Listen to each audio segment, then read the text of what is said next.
नमस्कार, आप देख रहे हैं बड़ी खबर और आपके साथ मैं हूं भानु दीक्षित।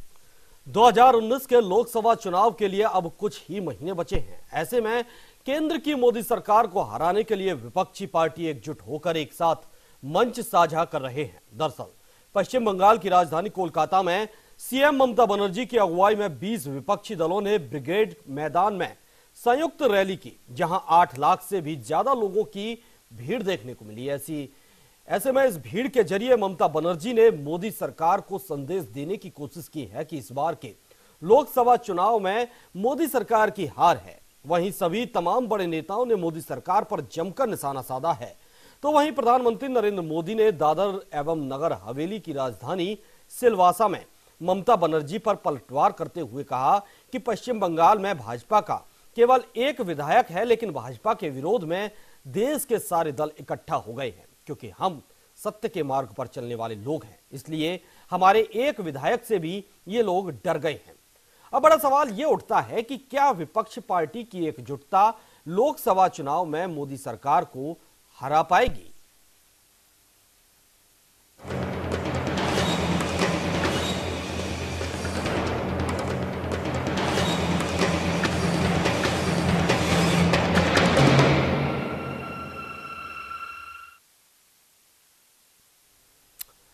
तो 2019 में बीजेपी सरकार को सत्ता से हटाने को लेकर पश्चिम बंगाल की सीएम ममता बनर्जी के नेतृत्व में विपक्षी पार्टियों के नेताओं ने एक मंच से संकल्प लिया। वहीं ब्रिगेड मैदान में आयोजित रैली में लाखों की भीड़ ने संदेश दे दिया है।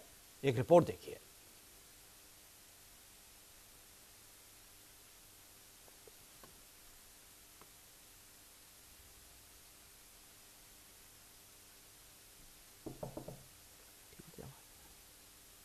एकजुट हुआ विपक्ष। सीएम ममता बनर्जी की अगुवाई में हुई रैली। 8 लाख से भी ज्यादा लोग पहुंचे ब्रिगेड मैदान। 20 से ज्यादा विपक्षी दलों के नेता दिखे एक मंच पर। भाजपा के खिलाफ विपक्ष ने दिया संदेश। 2019 की लोकसभा चुनाव में भाजपा को हराने का लिया संकल्प। पश्चिम बंगाल की राजधानी कोलकाता के ब्रिगेड मैदान में मुख्यमंत्री ममता बनर्जी की अगुवाई में मेगा रैली का आयोजन किया गया, जहां पश्चिम बंगाल से तृणमूल कांग्रेस के लाखों कार्यकर्ता और समर्थक ब्रिगेड मैदान पहुंचे। इस रैली के जरिए सीएम ममता बनर्जी ने 2019 के लोकसभा चुनाव से पहले विपक्ष की ताकत को प्रदर्शित किया। इस दौरान 41 साल बाद विपक्ष का सबसे बड़ा जमावड़ा देखने को मिला, जहां 20 से भी ज्यादा दलों के नेता भाजपा के खिलाफ कोलकाता में साझी लड़ाई का ऐलान करने के लिए जुटे थे। वहीं इस रैली में विपक्षी दलों से समाजवादी पार्टी के मुखिया अखिलेश यादव, डीएमके चीफ एमके स्टालिन, पूर्व भाजपा नेता अरुण शौरी, शरद यादव, अरविंद केजरीवाल के अलावा भी कई नेता शामिल रहे। हालांकि कांग्रेस अध्यक्ष राहुल गांधी खुद इस रैली में शामिल नहीं हो पाए, लेकिन उन्होंने मल्लिकार्जुन खड़गे और अभिषेक मनु संघवी को इस रैली में भेजा। वहीं भाजपा के सांसद शत्रुघ्न सिन्हा, पूर्व नेता यशवंत सिन्हा, अरुण शौरी और गेगांग अपांग भी मंच पर मौजूद थे। वहीं रैली में पहुंचे नेताओं ने अपने अपने संबोधन में कहा, हेमंत सोरेन पूर्व सीएम झारखंड, सांप्रदायिक ताकतों को क्षेत्रीय दल जवाब देंगे। ममता इस रैली को भाजपा के लिए आम चुनाव में मौत की दस्तक बता चुकी हैं। कांग्रेस अध्यक्ष राहुल गांधी ने ममता को चिट्ठी लिखकर रैली का समर्थन किया है।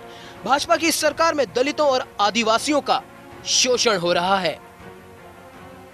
जयंत चौधरी, नेता राष्ट्रीय लोकदल, हम साथ खड़े होंगे, साथ लड़ेंगे और भाजपा के शासन को उखाड़ फेंकेंगे। जिग्नेश मेवाणी, विधायक, गुजरात, यह रैली विपक्ष के एकजुट होने का बड़ा संदेश है। 2019 में भाजपा और संघ को सत्ता से हटाने की चुनौती है। हार्दिक पटेल, नेता, पाटीदार, मैं दावे के साथ कह सकता हूं कि यह जनसैलाब एक ऐसी क्रांति लेकर आएगा जिसकी कल्पना भी नहीं की गई होगी।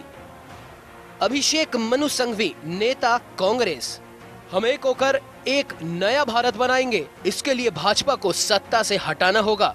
जनता भी यही चाहती है। अब मोदी सरकार नहीं चाहिए, हमें जनता के सपने को पूरा करना है। शरद यादव, नेता, लोकतांत्रिक दल, देश संकट में है, किसान तबाह है, नौजवान बर्बादी की कगार पर है, दुकानदारों का कारोबार जीएसटी की वजह से खत्म हो गया। आज इतिहास का बहुत बड़ा मौका है, हमें इसे छोड़ना नहीं चाहिए। मोदी सरकार को हटाना हमारा ध्येय होना चाहिए। अखिलेश यादव, पूर्व सीएम, उत्तर प्रदेश। बीजेपी के लोग हमें चिढ़ाते हुए कहते हैं कि इनके पास तो दूल्हे बहुत हैं, आखिर बनेगा कौन? मैं कहता हूं कि हमारे पास दूल्हे बहुत हैं, तो जिसे जनता चुनेगी वो बनेगा। पहले भी ऐसा ही हुआ है, लेकिन भाजपा बताए कि उनके पास विफल पीएम के अलावा और किसका चेहरा है। उन्होंने कहा कि हमने गठबंधन का तरीका भाजपा से ही सीखा है। चुनाव आते आते भाजपा सीबीआई और ईडी से गठबंधन कर रही है और हम लोग जनता की आवाज से गठबंधन कर रहे हैं। बहरहाल देश में 2019 के लोकसभा चुनाव से पहले पश्चिम बंगाल में ममता बनर्जी की रैली ने एक बार फिर से केंद्र की मोदी सरकार को सोचने पर मजबूर कर दिया है। ऐसे में ममता की ब्रिगेड सभा में जुटी भीड़ और 20 राजनीतिक दलों के नेताओं ने बीजेपी के खिलाफ एकजुट होकर भाजपा को हराने का संदेश दिया है। न्यूज इंडिया के लिए स्पेशल डेस्क की रिपोर्ट।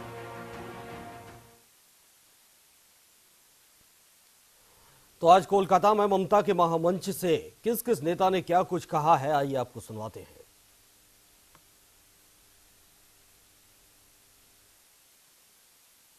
हम तो कहते हैं अगर हमारे पास दूल्हे ज्यादा हैं, जो जनता तय करेगी वही बनेगा, और पहले भी बना है, फिर एक बार नया प्रधानमंत्री बनेगा। हम पे तो इतने हैं। हम आपसे पूछते हैं, जो फेल हो गए, जिन्होंने देश को निराश कर दिया, जिन्होंने जनता को धोखा दिया, जिन्होंने छल किया, जिन्होंने साजिश की, षड्यंत्र किया, समाज में नफरत फैलाई, उसके अलावा अगर कोई दूसरा नाम भारतीय जनता पार्टी पर हो तो वो बता दें कि आप पर दूसरा नाम कौन सा है। 70 साल के बाद इस भारत को फिर से चुनौती आ रही है। यहां आज लोगों को बांटा जा रहा है। मुसलमान को अलग, हिंदू को अलग, सिख को अलग, बंगाली को अलग लेना है कि हमें कुर्बानी देनी है। हम अगर लोगों से कहते हैं पहले हम कुर्बानी दें तब बात बनेगी। अगर हम ये समझे कि मेरी जमात ही सिर्फ इस देश को बचा सकती है, वो गलत है। अगर इस देश को बचाना है तो हर एक ने बलिदान देना है, हर जमात ने बलिदान देना है। मोदी जी और अमित शाह जी की जोड़ी से बुरी तरह से परेशान हो चुकी है। आज देश का युवा परेशान है। आज इस देश का युवा दर दर की ठोकरें खा रहा है। उसके पास नौकरी नहीं है। मोदी जी ने धोखा देके, झूठ बोल के देश के युवाओं से वोट लिया था कि मैं तुमको इतने करोड़ नौकरियां दूंगा। आज नौकरियां देना तो दूर, मोदी जी की नोटबंदी की स्कीम की वजह से 1.25 करोड़ नौकरियां देश के अंदर खत्म हो गई हैं। आज देश के किसान दर दर की ठोकरें खा रहे हैं। भारतीय जनता पार्टी से देश के किसान बहुत गुस्सा है। किसान आत्महत्या कर रहे हैं, किसानों की फसलें बर्बाद होती है, तो मोदी जी और अमित शाह उनको इंश्योरेंस कंपनियों के हवाले कर देते हैं।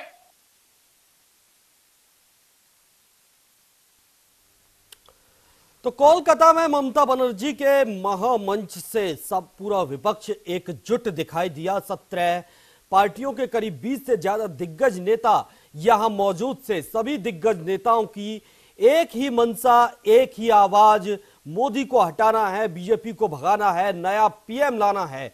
सभी एकजुट हो रहे हैं और एक नया महागठबंधन तैयार हो रहा है। देश की राजनीति में एक नया मोड़ आने वाला है जो इतिहास में कभी नहीं हुआ।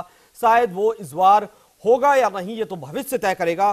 फिलहाल इस वक्त हमारे साथ 2 मेहमान इस चर्चा में जुड़ चुके हैं। बीजेपी प्रवक्ता हैं डॉक्टर निमिषा गौड़ जी। डॉक्टर निमिषा गौड़ जी, स्वागत है आपका न्यूज इंडिया पर।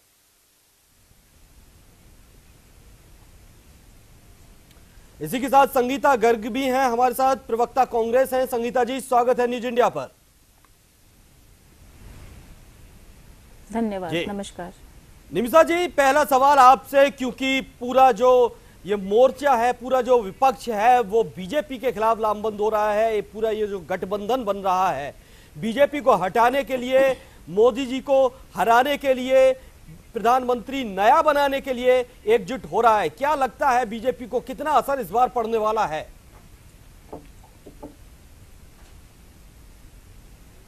भानु जी, एकदम जो ये महागठबंधन की जो रैली आज आयोजित हुई है वेस्ट बंगाल में, कोलकाता में, अस्पष्ट नीति और नेतृत्व विहीन इसको मैं कहूंगी, क्योंकि ये उन लोगों का एक जमावड़ा है जो येन केन सत्ता हासिल करने का प्रयास करना चाह रहे हैं। आज देश की जनता जो है वो एकदम लोकतंत्र में सहभागी हो गई है और वो खुद तय कर रही है कि क्या सही है क्या गलत है। तो मुझे नहीं लगता कि इस महागठबंधन के जो कवायद लगा करके 20 राजनीतिक दल एकत्र होकर के एक रैली करके एक मैसेज जो देना जा रहे हैं वो आगे कहीं सफल होने वाला है। क्योंकि आज एक उदाहरण के तौर पे मैं आपको बताऊंगी, उत्तर प्रदेश से चले थे मायावती जी को प्रधानमंत्री की घोषणा करते हुए, और कुछ 2-3 दिन पहले की बात है ये, और आज कोलकाता के मंच पर आकर बोलते हैं दूल्हे बहुत सारे हैं, देखते हैं तय करेंगे कि किसको प्रधानमंत्री बनाना है। असमंजस है, अस्पष्ट नीति है और नेतृत्व विहीन है। ये इनके बस सत्ता हासिल करनी है। लेकिन सवाल यह उठता है कि आज विपक्ष एक मंच पर आ गया है, एक बड़े मंच पर मौजूद है, देश की जनता देख रही है, उसको तय करना है। लेकिन मेरा सवाल यह है बीजेपी इसको कितना सीरियस लेती है? देखिए, बीजेपी अंत्योदय के लक्ष्य को लेकर के आज सत्ता में कार्य कर रही है। जब 2 सांसदों से प्रारंभ हुआ इस राजनीतिक सफर को, तो एक ही मंशा थी कि इस देश के प्रत्येक व्यक्ति तक को विकास की मुख्य धारा में शामिल करना। आज 7 दशक आजादी के हो जाते हैं, फिर भी मूलभूत सुविधाओं के लिए तरसता हुआ मेरा भारतीय नागरिक भाजपा के नेतृत्व में आने के बाद बिजली, पानी, रोटी, शिक्षा की सुलभता से उपलब्धता जब होने लगी, उस उद्देश्य के साथ जब भाजपा शासन कर रही है तो कहीं कोई सरोकार नहीं है। हाँ, बात अपने आरोप प्रत्यारोप जो लगाते ना, एक तो होता है कि भाई कुछ बोलो, कुछ तो करेंगे ये, जब लग रहा है कि सब सत्ता हासिल नहीं हो रही है। निमिषा जी, आप बीजेपी पर बहुत ज्यादा फर्क पड़ने वाला नहीं है। सीरियस तो जनता हो चुकी है जी, बिल्कुल। विकास के अंत्योदय के विकास के लक्ष्य को करके जब भाजपा चल रही है, चाहूंगा इस वक्त तो हमारे साथ समाजवादी पार्टी के प्रवक्ता केसी जैन जी भी जुड़ गए हैं। केसी जैन जी, स्वागत है आपका न्यूज इंडिया पर। केसी जैन जी, आवाज पहुंच रही है आप तक? शायद अभी संपर्क नहीं हो पा रहा है। चलिए, संगीता जी, कांग्रेस के राहुल गांधी प्रधानमंत्री बनने के लिए उनका नाम आगे आता है। इधर उत्तर प्रदेश में अखिलेश यादव मायावती को प्रधानमंत्री बनाने की बात करते हैं। इधर ममता बनर्जी महामंच तैयार करती हैं, वहां पर गठबंधन, पूरा महागठबंधन एकजुट होता है। तो ऐसे में आखिरकार इतने बड़े मंच का नेता कौन है, ये हर कोई पूछ रहा है, जबकि अखिलेश यादव कह चुके हैं कि हमारे पास दूल्हे बहुत हैं। भानु जी, बड़ी हास्यास्पद बात है, जैसा कि निमिषा जी ने कहा कि नेतृत्व विहीन, तो इन्हें ये समझना पड़ेगा कि जहां इतना ज्यादा नेतृत्व क्षमता का वहां परिचायक वो मंच था और वहां इन्हें नेतृत्व नजर नहीं आ रहा। बड़ी हास्यास्पद बात है कि आंखें खोलकर भारतीय जनता पार्टी को देखना होगा कि वहां जो इतना बड़ा मंच था, जहां 20 राजनीतिक दल थे और इन्हें नेतृत्व नजर नहीं आ रहा। अरे नेतृत्व का बहुआयामी नेतृत्व वहां पर था और स्पष्ट रूप से यह भी कहा गया है कि हम तो चाहते हैं कि देश की जनता को उन झूठ, उस जुमले और उस धोखे से मुक्ति और आजादी मिले जो 2014 में भारतीय जनता पार्टी ने जनता को दिखाए। हम चाहते कि हमारा प्रधानमंत्री कौन होगा ये बाद में तय होगा, महागठबंधन बाद में तय कर लेगा, कोई फर्क नहीं पड़ता। जनता जिसे दूल्हा बनाएगी वो बन जाएगा। हम लेकिन जनता किसके चेहरे पर वोट दे? यहाँ तो कई चेहरे हो गए ना सामने। संगीता जी, सवाल ये भी उठता है कि दावेदार इस वक्त कई है सामने।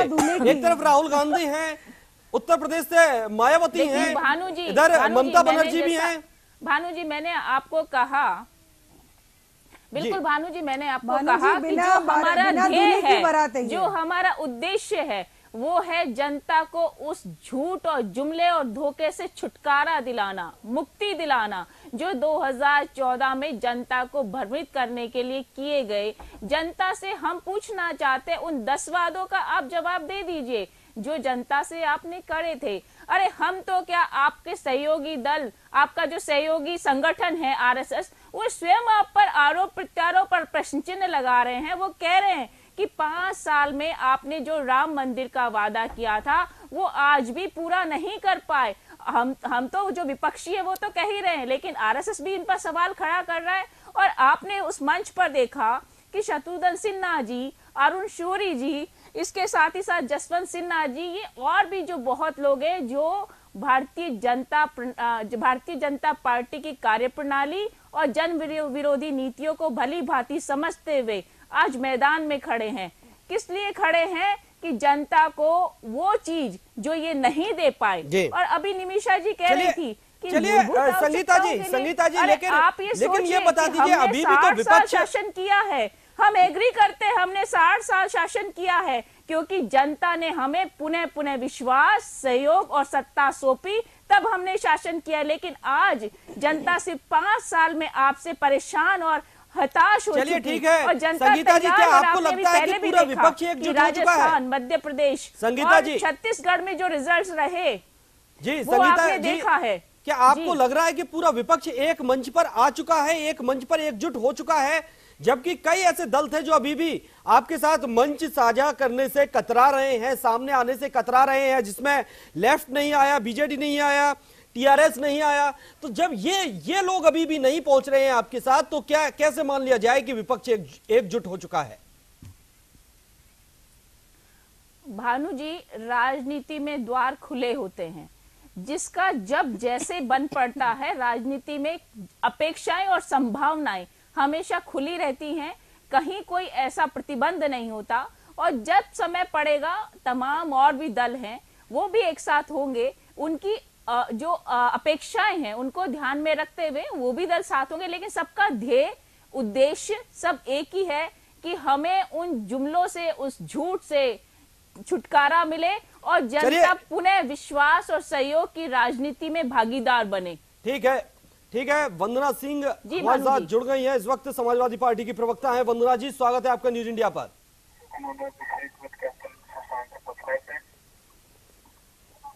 आवाज पहुंच रही है वंदना जी? जी वंदना जी, टीवी का आवाज कृपया बंद कर लीजिए, क्योंकि डबल आवाज आ रही है यहाँ तक। जी वंदना जी, मेरा सवाल यह है कि समाजवादी पार्टी के अध्यक्ष अखिलेश यादव मंच पर जाकर कोलकाता में कहते हैं कि हमारे पास दूल्हे बहुत हैं, लेकिन दूसरा सवाल यह उठता है कि एक तरफ वो मायावती को प्रधानमंत्री बनाने की बात करते हैं और वहां मंच पर जाकर ममता बनर्जी का भी साथ देते हैं। तो आखिर ये दूल्हे पर, किस दूल्हे पर सहरा वो सजाने की बात कर रहे हैं? किसको प्रधानमंत्री बनाने की बात कर रहे हैं?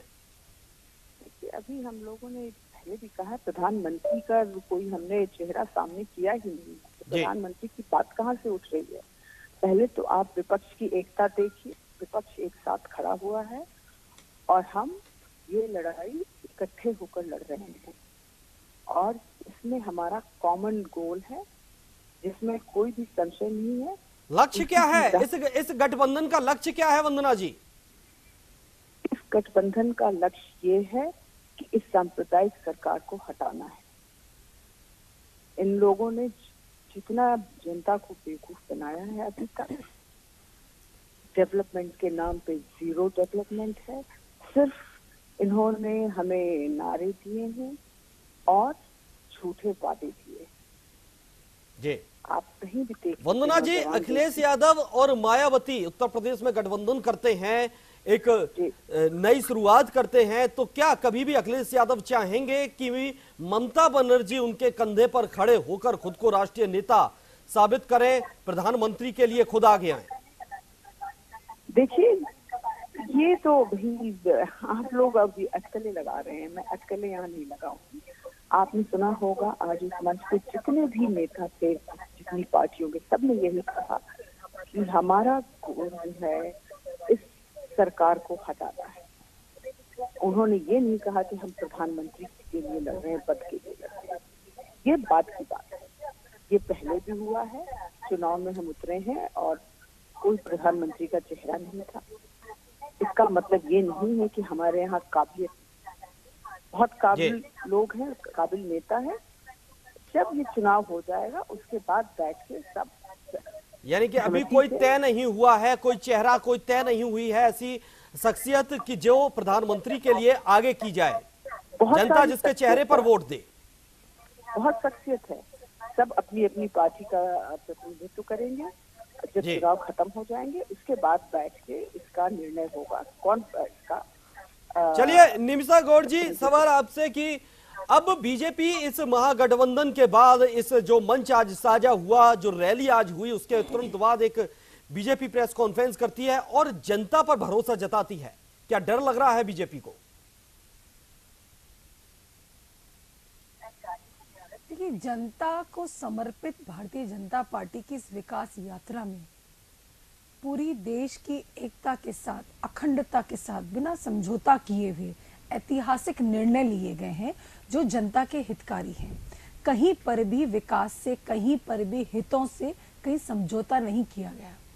चाहे बीच बीच में सर्जिकल स्ट्राइक के सबूत मांगने वाली कांग्रेस, चाहे देशद्रोही नारे लगाने वालों का समर्थन करने वाली कांग्रेस, हो हल्ला बहुत मचा है, लेकिन विकास की भानुजी देखिए, भानुजी ये जो बातें बोल रही हैं वही बात है। इंटरप्शन से क्या होता है, बातचीत के बीच में आता है। यही बात आपने मुझसे डिबेट से पहले कही थी। मैं आपको निवेदन करूंगी कि आप धैर्यपूर्वक सुनेंगी ना, आपकी बौखलाहट से आपका इंटरप्शन शो होता है। और भानुजी मैं ये कहूंगी कि मुझे संगीता बहन बता दे, ऐतिहासिक रैली आप मानती हैं इसको? महागठबंधन का इतिहास मानती हैं आप इसको? कलकत्ता से स्टार्ट हुआ है तो आपके राष्ट्रीय अध्यक्ष जी कहाँ थे? मुझे देखिए, सोनिया गांधी जी कहाँ थी? मैं एक चीज बोलना चाहूंगी, कुछ दिन पहले, और इनके वेस्ट बंगाल के प्रदेशाध्यक्ष मंच से नदारत थे। ये स्पष्ट है। अभी ये भूल रवैया नपरा करके सत्ता हासिल करना, सेवा की कोई मंशा नहीं है। दूसरों का क्या बता रही हैं? उसके अलावा अपनी बात करने के लिए अपनी बात करते हैं, कांग्रेस करती। मैं तो ये पूछती हूँ कि अभी कुछ चुनावों में कुछ समय पहले ही ममता ये मायावती जी और सोनिया गांधी जी गले मिल रही है। जी संगीता जी, आप पीडीपी से गले मिल रहे थे। वक्त कम है, खुद ने गठबंधन जी संगीता जी, आपके नहीं गठबंधन आप कौन होते तोड़ने वाले? संगीता जी सुनेंगी तो ठीक रहेगा, बीच में इंटरप्शन करेंगी तो मैं भी अपनी बात नहीं कह पाऊंगा और आपको भी अपनी बात नहीं कहने दूंगी। अपना अपना वक्त है, बहुत ही अच्छे चैनल पे हम लोग बैठे हुए हैं और अपनी बात विश्लेषणात्मक तरीके से प्रदेश की जनता सुने, ये मेरी आपसे निवेदन है। जी कहिए निमिषा जी, कहिए, वक्त की कमी है, जनता को तय करना है। जनता ने भी 3 क्षेत्रों में निर्णय दिया भी है। जी 3 स्टेट तो में। देखिए, ऐतिहासिक रैली बताते हैं लेकिन इनके राष्ट्रीय अध्यक्ष गायब है क्योंकि उनको कोई मंच साझा करने को तैयार नहीं है। बात यह है कि, और दूसरा वेस्ट बंगाल में मैं बोलूं आपका समय खत्म हो जाएगा। जी निमिषा जी समय वक्त बहुत ज्यादा नहीं है, सभी को सुनना है। जी संगीता जी, अब आप अपनी बात रखिए। संगीता जी आप बोले, 1 मिनट तो बोलने नहीं, संगीता जी ने बोलने नहीं दिया 1 मिनट भी, अपनी बात लगातार कर रही है। महागठबंधन ये एकमात्र है प्रदेश के अंदर, अपने प्रदेश में सीबीआई को घुसने नहीं देते हैं लोग। क्यों डरते हैं आप लोग, क्यों बहकाते हैं? अरे ईडी और सीबीआई को तो आपने अपने हाथों की जनता की तो सुनने देने वाला ही नहीं है आरोपों की। चलिए संगीता जी,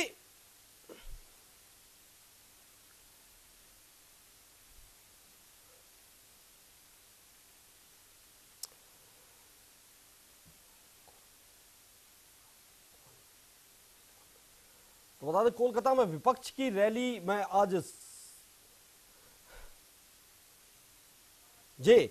चलिए वंदना जी, सवाल आपसे कि अखिलेश यादव कहते हैं कि बहुत सारे दूल्हे हैं हमारे पास और जनता जिसे चुनेगी उसी को दूल्हा बनाया जाएगा, सहरा उसी के सिर सजेगा, लेकिन वो नाम नहीं कोई भी खोल रहे हैं कभी भी, क्योंकि ना ही उत्तर प्रदेश में, ना ही इस रैली में। आखिर जनता किसको वोट दे? क्या जनता अंधी होकर वोट दे देगी?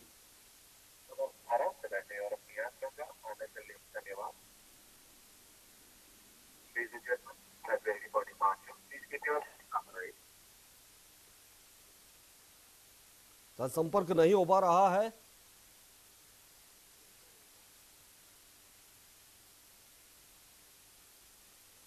बता दें कोलकाता में विपक्ष की रैली में ब्रिगेड मैदान में करीब 70 से ज्यादा पार्टियों और 20 से ज्यादा बड़े कद्दावर नेता एक मंच पर एकजुट हुए। 8 लाख से ज्यादा लोग इस मैदान में आज पहुंचे थे। कई सवाल उठाए गए, कई बातें सामने आई। सभी का एक ही उद्देश्य था, एक ही नारा था कि बीजेपी सरकार को गिराना है, किसी भी तरह से इस बार नया प्रधानमंत्री लाना है। ममता बनर्जी ने तो स्लोगन भी दे दिया, 2019 मोदी फिनिश।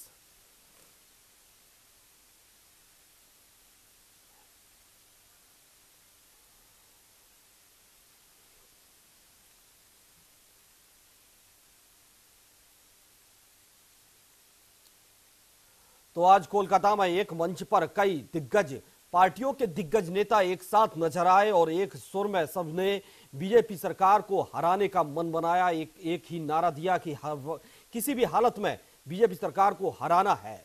ममता बनर्जी ने कहा 2019 मोदी फिनिश।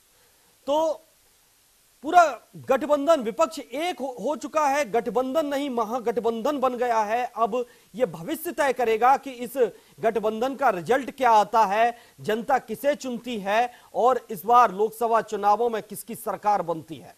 फिलहाल बड़ी खबर में इतना ही, दीजिए इजाजत, नमस्कार।